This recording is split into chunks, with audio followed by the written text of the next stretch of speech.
So Ron Smith asked this question. Thank you for the video. I was wondering if I could ask you a quick question. Trying to stay center/right center as a right-handed hitter. When you walked into the batter's box, did you tell yourself that is where I'm going with this pitch? Did you look to a spot in the outfield center or right center and think I'm hitting this ball to that location? Just trying to get a feel what your thought process was prior to seeing the ball out of the pitcher's hand. Thanks. So Ron, thank you for asking that question. But before I answer that question, I've made a cheat sheet for you and anyone else who is struggling with hitting or want to improve in hitting. Link will be in the description below. So go down there, click that link after this video and get that cheat sheet. When it comes to the hitting approach in the batter's box, before I can talk about that, I'm going to talk about the process before that. So when you're hitting off the tee, you're trying to hit balls up the middle. When you're hitting off the pitching machine, you're trying to hit balls up the middle, right center, left center, stay up the middle. And then also when you're hitting BP, what that's going to do is that's going to force you to hit balls that are over the plate, right? Because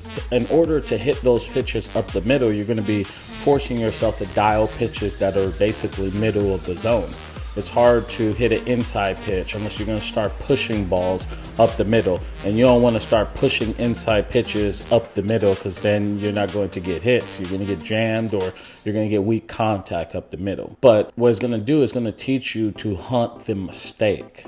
And that's the key with thinking up the middle in your batting practice process and going through your daily batting practice as a player. So that's what you want to do first. You want to create a process so that when you do get in the game, it becomes second nature. So after you have that process in which it's easy for you to hit balls up the middle and you're training yourself and it becomes second nature, then when you go into the game, it becomes second nature. You look for pitches that you can drive up the middle to right center and left center.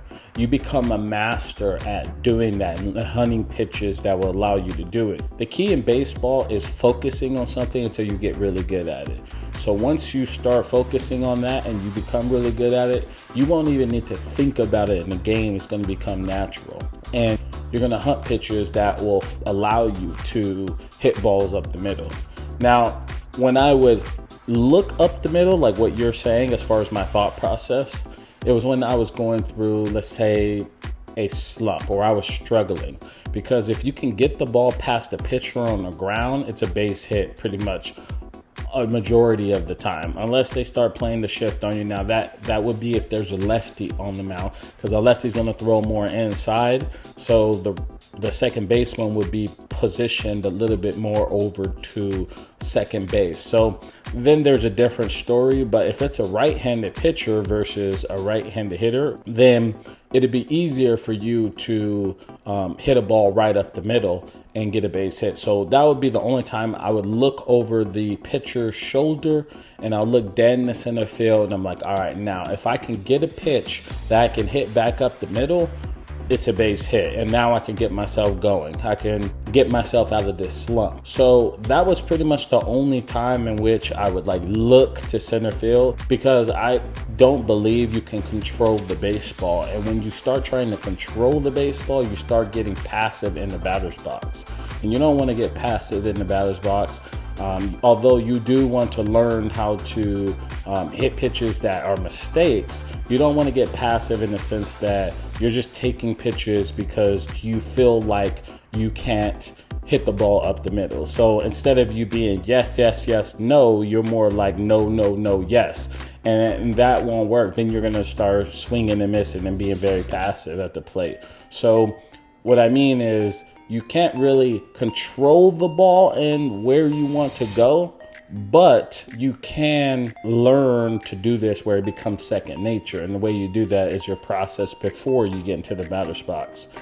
If you look at all the best baseball players, I mean, we can even talk about Barry Bonds. Barry Bonds told me as a right-handed hitter, I should try to hit line drives over the second baseman's head. In fact, if we want to flip it to the other side, he would hit ground balls to shortstop and then work his way up higher and higher until it was a line drive over the shortstop's head. Then it would be a line drive to center, and then it would be line drives to right center. And so he forced himself to learn how to hit pitches that were in the middle of the zone.